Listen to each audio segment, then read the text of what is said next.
On today's show, we get an insight on the upcoming seasons as well as national sports. And we also have a swimmer who has helped bring the win for the districts. Finally, we also look into one athlete's comeback on the mat. These stories and more on this edition of Season Pass.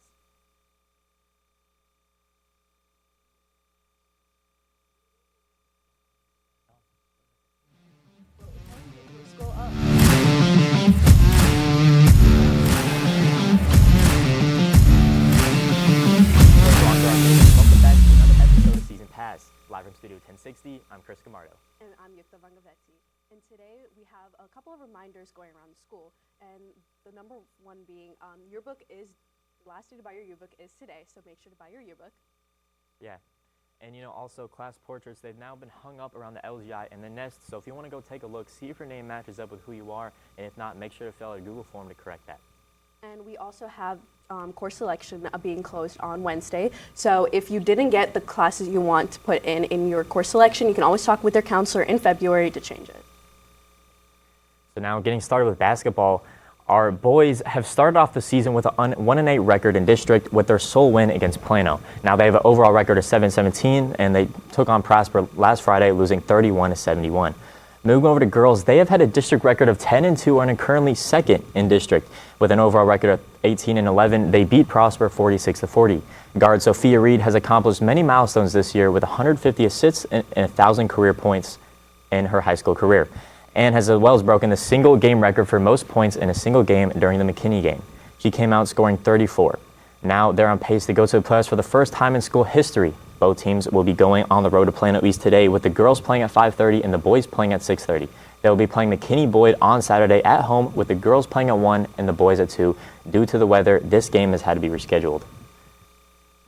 Like talking about basketball, I mean, this is like the first time I think the girls are going to be going into playoffs in 6A, and this team has been like a powerhouse. I know they've only lost 2 games in districts, and this team has like grown since their freshman year, because a majority of them are juniors, and I think Coach Meese has coached them wonderfully through the season. Yeah, I mean, I'm very happy to see it. I see star players on the field. I mean, whenever I go to the games, I saw that game winner a couple weeks ago. I mean, it's just great to see our girls team have so much success this year. And, all these key players, Coach May's doing a great job coaching these girls. So I'm just happy to see what they can do this year. And I really think they can get past the first or even the second round in this year. Moving over to swim, who had a very successful districts last week, with the girls taking 3rd place overall in regional qualifiers. For the girls include Hasni Nardella, Hasni Bethismeti, Bailey Held, Emerson Moncrief, and Amber Cruz. And for the boys include Sebastian Baldovino, Ranveer Jadhav, Prat Dodd, Landon Cox, and Euban Freeman. We have a special guest in studio who was a vital part for the girls' success at the swim districts. Cambria Hess is in studio to talk to her. Cambria? Thank you, Yuktha, for today's game face. I'm here with Hasni Bethismeti. Now, I know you guys just had your district meet. Can you tell me a little bit about what the prep looks like going into districts? Of course, at the beginning of the season, we really hit it hard in the pool, working on speed and intensity. But before the week of districts, we kind of started a drop taper, which is where we hold back on our speed and intensity, and we work on the little things like starts and turns, which help us take down little milliseconds, which gets us closer to the podium or even on the podium. And implementing some of those new things that you talked about, can you tell me what was the outcome coming out from districts? Yeah, I mean, walking into districts, we kind of didn't know where it was going, but we really knew towards the end, we won our 2 medley relay, the girls did, and of course, at the end, our girls team won 3rd place overall, which was super exciting, and the boys did amazing too. And I know this is your senior year in swim. You've been in swim all 4 years. Can you tell me a little bit what it's like from a senior's perspective on your senior year of swim, or any sport in general? Just what is your mentality? Yeah, I mean, being on the team for 4 years and this being my last year, I think I'm not just saying this for myself, I think all seniors in general on our swim team, I think we're just trying to really show what progress we've made in the last 4 years and really showing up and showing out on our last year on the team. But also at the end of the day, just, having fun and making the best memories in our last year. And on that topic of kind of making progress and all of those results from districts, now advancing you guys onto regionals, what's the prep look like in comparison to preparing for districts? What does that look like preparing for regionals? Yeah, I mean, regionals is like a way bigger meet. You know, it's a lot more intensity and it's way more unexpected. So I think from here, it's more of a mental procedure or mental training.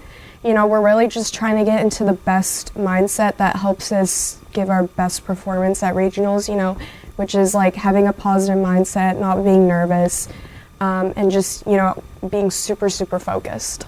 And would you say there's any key differences that you guys like focus on differently in preparing for these different things? Like mentally? Skills, mentally, just anything you guys like differently prepare for?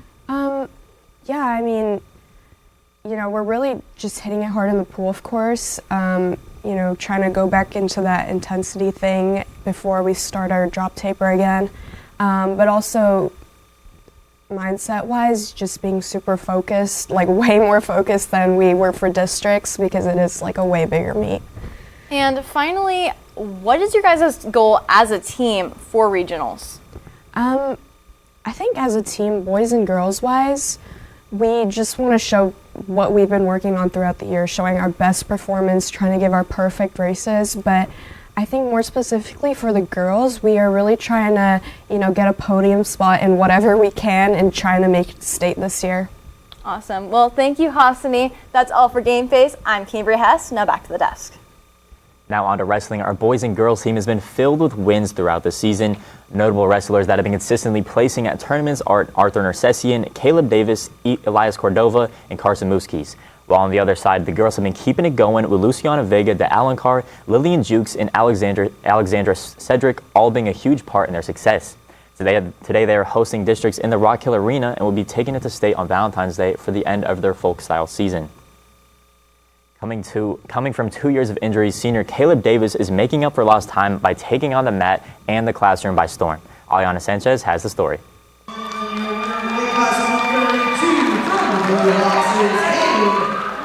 Caleb Davis was sidelined last year due to many different injuries. However, he took a different approach to help elevate his game and stay sharp on the mat. I think people did expect him to be a step behind. He was out for 2 years. He has skin diseases and he had broken ankles, a lot of broken ligaments. But he put in tons of effort through his seasons. Like he would do stance of motion. He would work without another person so he didn't have to injure himself. He did track. He did tons of other things to get back in right after. While most athletes focus solely on the physical aspect to wrestling, Caleb treats his sport with the same analytical precision he brings to his AP research and advanced academic courses. During his recovery time, he took everything serious when it comes to, because last year he broke the same ankle twice. And to come back and have as a successful season as he has right now just speaks to his hard work and dedication. He goes to club, he goes to extra practices, he lifts extra. So he's taken his recovery time and therapy time very serious in order to get where he is today. While most athletes focus solely on the physical, Caleb treats the sport with the same analytical precision he brings to his AP research and advanced courses. I found all the data and then I compared the results and found the most common setups, the most common positions for the single leg. The reason I chose the single leg was because it was the most common shot. And I feel like that really helped me become more analytical, especially in a match. Something that's really important is being able to break down your opponent and how they move. And I feel like that analyzing so many matches like that really helped me develop that skill. Caleb's dedication has paid off in a big way, being a role model in the classroom and the mat. He's proven that he isn't just back, he's a force to be reckoned with. For Hilltop News, I'm Aliana Sanchez.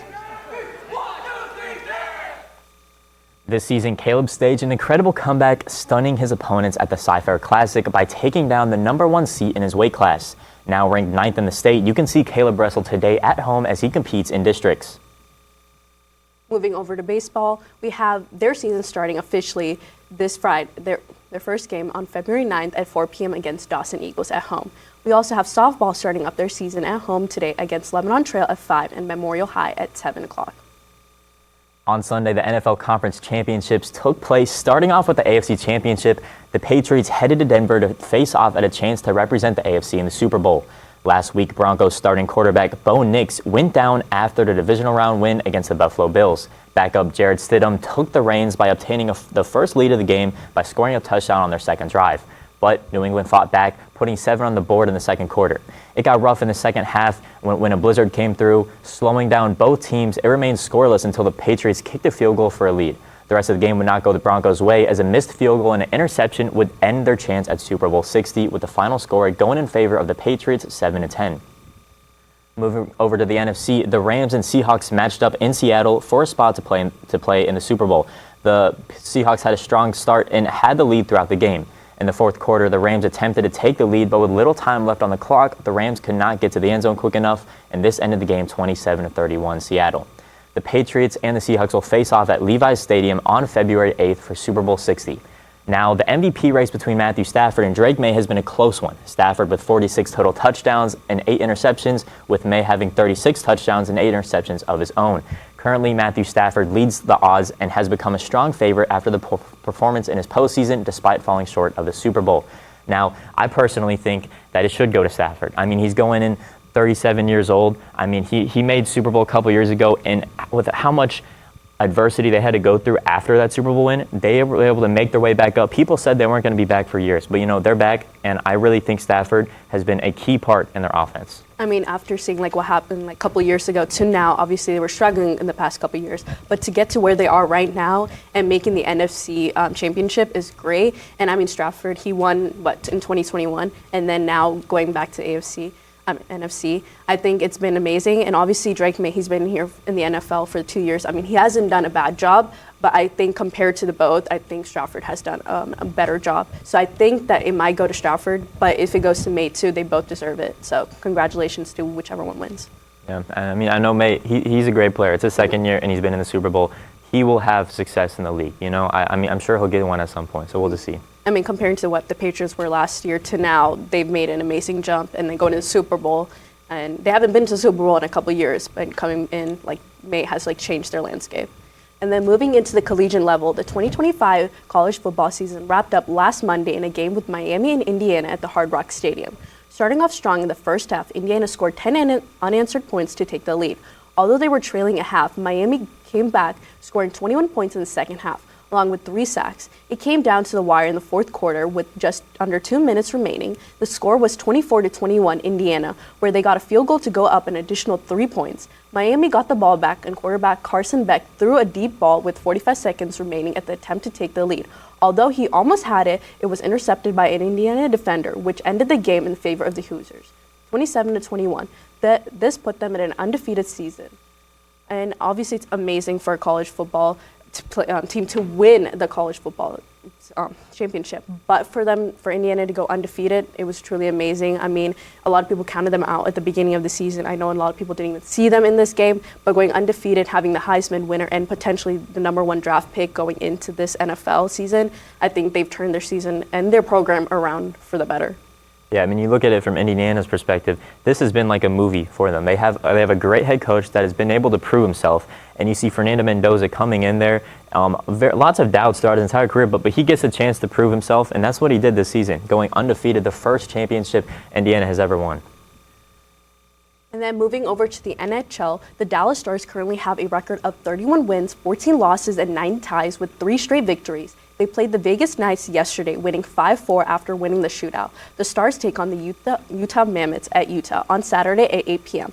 They're currently 3rd in Central Division of the Western Conference behind the Colorado Avalanche and the Minnesota Wild. This week due to weather rescheduling, so keep an eye out for the new schedules. Now, that's all we have for Season Pass. I'm Chris Scamardo. And I'm Yuktha Vangaveti. Keep rocking, Blue Hawks.